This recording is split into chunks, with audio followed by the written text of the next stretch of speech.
بسم اللہ الرحمن الرحیم۔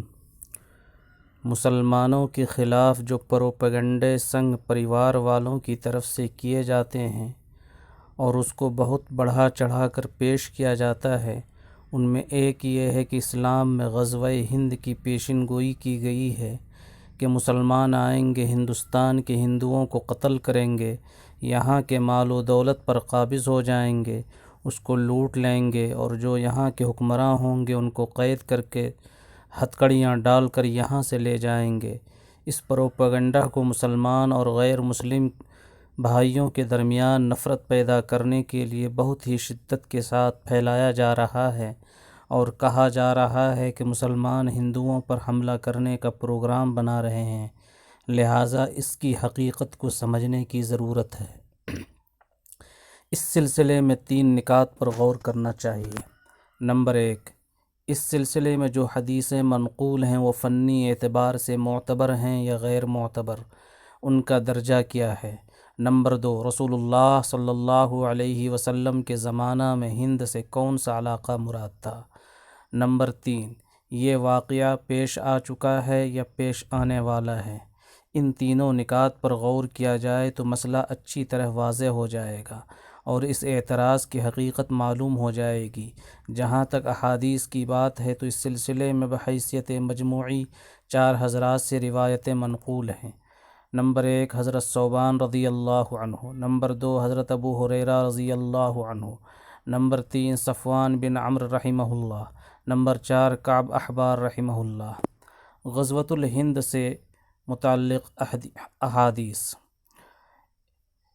نمبر 1، اس سلسلے میں بعض راویوں پر کلام کے باوجود جو روایتیں فی الجملہ معتبر تسلیم کی گئی ہیں وہ حضرت ثوبان رضی اللہ عنہ کی ہے۔ اس روایت کے الفاظ اس طرح ہیں۔ حضرت ثوبان رضی اللہ عنہ سے مروی ہے کہ رسول اللہ صلی اللہ علیہ وسلم نے فرمایا، میری امت کے 2 گروہوں کو اللہ تعالی دوزخ کی آگ سے محفوظ رکھے گا۔ ایک وہ گروہ جو ہندوستان سے غزوہ میں شریک رہے گا، دوسرے وہ جو دجال کے مقابلہ حضرت عیسیٰ بن مریم کے ساتھ ہوگا۔ مسند احمد صفحہ 278، جلد نمبر 5، حدیث نمبر 22449، نسائی حدیث نمبر 3175۔ اس روایت میں حضور صلی اللہ علیہ وسلم نے 2 الگ الگ واقعات کی پیشن گوئی فرمائی ہے۔ ایک واقعہ ہندوستان سے متعلق ہے اور دوسرا واقعہ حضرت عیسیٰ علیہ السلام کی تشریف آوری کے بعد آپ کے ساتھ جہاد سے۔ اس روایت سے صرف اتنا معلوم ہوتا ہے کہ مسلمانوں کی طرف سے ہندوستان پر فوج کشی ہوگی، لیکن یہ فوج کشی کیوں ہوگی؟ کیا مسلمان اس میں حملہ آور ہوں گے یا یہاں کے کسی حکمراں کی زیادتی کی وجہ سے مسلمان فوج کشی پر مجبور ہوں گے، جیسا کہ راجہ داہر کے خلاف محمد بن قاسم کو قدم اٹھانا پڑا تھا؟ اس کی کوئی وضاحت نہیں ہے۔ دوسرے، اس روایت میں حکم نہیں ہے کہ مسلمانوں کو حملہ کرنا چاہیے، بلکہ صرف خبر ہے کہ ایسی صورتحال پیدا ہو جائے گی کہ مسلمان فوج کشی کریں گے، اس وقت اس میں شرکت باعث ثواب ہوگی۔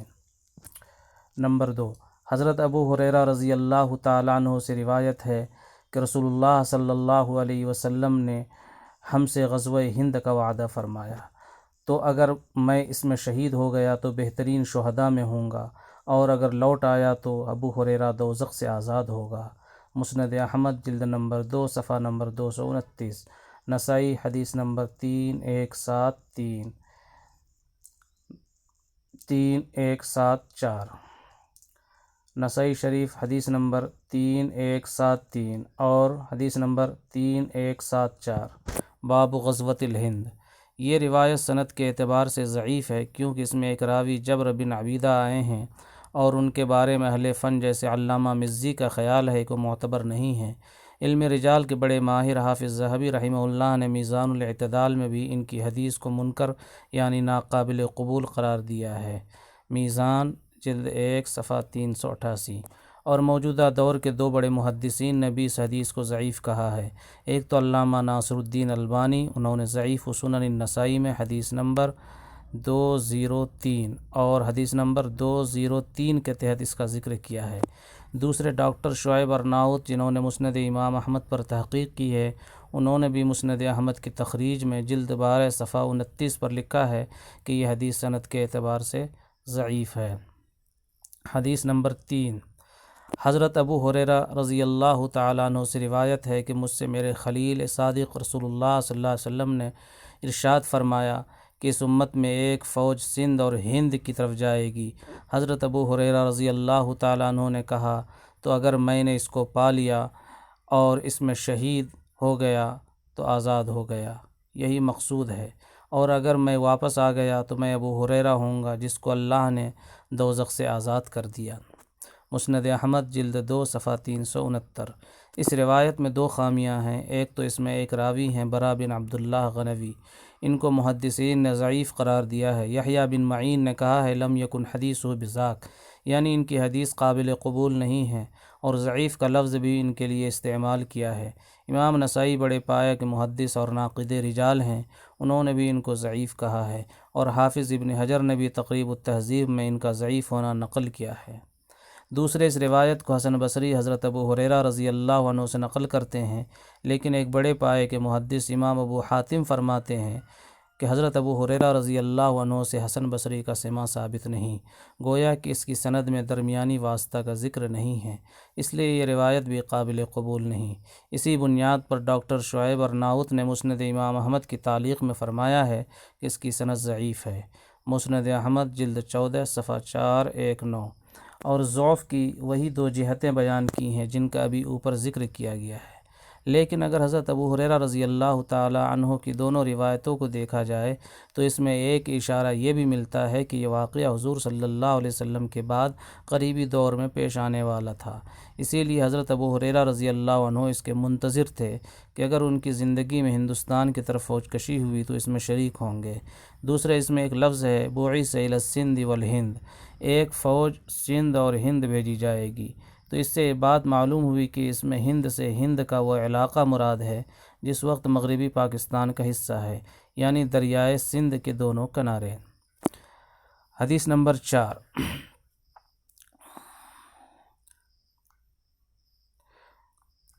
صفوان بن عمرو کی روایت اس طرح نقل کی گئی ہے کہ صفوان ایک صاحب سے روایت کرتے ہیں جنہوں نے حضور صلی اللہ علیہ وسلم سے نقل کیا ہے کہ آپ صلی اللہ علیہ وسلم نے فرمایا میری امت کا ایک گروہ ہند میں جہاد کرے گا، اللہ تعالیٰ اس کو فتح عطا فرمائیں گے، یہاں تک کہ وہ ہند کے راجاؤں سے اس حال میں ملیں گے کہ وہ زنجیروں میں جکڑے ہوئے ہوں گے، اللہ تعالیٰ ان مجاہدین کے گناہوں کو معاف کر دیں گے، پھر وہ شام کی طرف لوٹیں گے تو شام میں حضرت عیسیٰ ابن مریم کو پائیں گے۔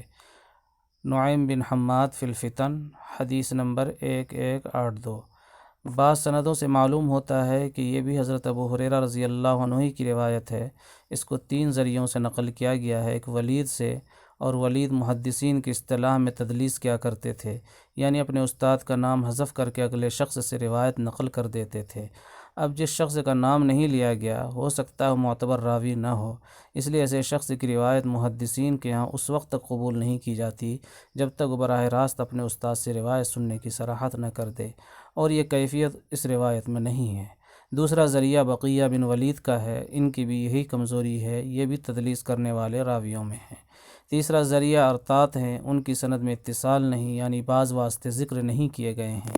نیز صفوان نے کس کے واسطے سے روایت لی ہے ان کا نام مذکور نہیں ہے، وہ واسطہ صحابی کا بھی ہو سکتا ہے اور بات کے راوی کا بھی، اس لیے یہ تینوں ذریعے اہل فن کے نزدیک غیر معتبر ہیں۔ حدیث نمبر 5، حکم بن نافع اس شخص سے نقل کرتے ہیں جس نے کعب احبار سے نقل کیا ہے کہ بیت المقدس کا ایک حکمراں ہندوستان کو فوج بھیجے گا جو اس ملک کو فتح کر لے گی، وہ ہندوستان کو رون ڈالے گی، وہاں کے خزانے لے لے گی، وہ بادشاہ اس سے بیت المقدس کو آراستہ کرے گا، یہ فوج ہندوستان کے حکمرانوں کو ہتھکڑیوں میں لے کر آئے گی اور مشرق و مغرب کے درمیان کے تمام علاقے اس کے لیے فتح کر لیے جائیں گے، اور دجال کے نکلنے تک اس فوج کا ہندوستان میں ہی قیام رہے گا۔ اخرجہ نعیم بن حماد فی الفتن، حدیث نمبر 1214۔ یہ روایت بھی ضعیف ہے۔ اولاً تو یہ کعب احبار کا قول ہے، نہ کہ رسول اللہ صلی اللہ علیہ وسلم کا، یہ صحابی بھی نہیں ہے، تابعی ہیں، یعنی انہوں نے رسول اللہ صلی اللہ علیہ وسلم کو نہیں پایا ہے۔ البتہ آپ کے صحابہ سے ان کی ملاقات ہے۔ ان کا شمار پہلے یہود کے بڑے علماء میں تھا، پھر مسلمان ہو گئے۔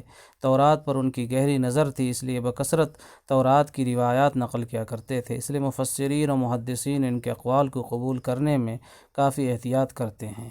بظاہر یہ روایت بھی اسی طرح کی ہوگی۔ دوسرے حکم بن نافع نے کن کے واسطے سے روایت سنی ہے اور ان کے اور کعب کے درمیان کن کا واسطہ ہے، اور وہ واسطہ معتبر ہے یا نہیں، یہ بھی واضح نہیں ہے، اس لیے یہ بھی غیر معتبر روایت ہے، اور صرف اسی ایک روایت میں ہندوستان کے حکمرانوں کو ہتھکڑی پہنا کر لانے کا ذکر ہے۔ دوسرا نقطہ کہ ہند سے کیا مراد ہے۔ اس دوسرے نقطے کا جواب یہ ہے کہ رسول اللہ صلی اللہ علیہ وسلم کے زمانے میں جو ہند کا علاقہ تھا وہ اس سے بہت مختلف تھا، جسے اس وقت ہم بھارت کہتے ہیں۔ تاریخ سے معلوم ہوتا ہے کہ ہزاروں سال پہلے جب آریہ اس ملک میں آئے تو انہوں نے اس خطے کا نام سندھو رکھا، کیونکہ وہ اپنی زبان میں دریا کو سندھو کہتے تھے۔ ابتداً وہ اس ملک کو سندھو کہتے رہے، مگر آہستہ آہستہ وہ اسے سندھ کہنے لگے۔ ایرانیوں نے اپنے لہجے میں سندھ کو ہند کر ڈالا، اور یونانیوں نے ہا کو اس کے قریب المخرج حرف حمزہ سے بدل کر اند کر دیا۔ رومن میں یہ لفظ اند سے اندیا ہو گیا، اور انگریزی زبان میں چونکہ دال نہیں، اس لیے وہ انڈیا بن گیا۔ تاریخ سندھ، مؤلفہ اعجاز الحق قدوسی۔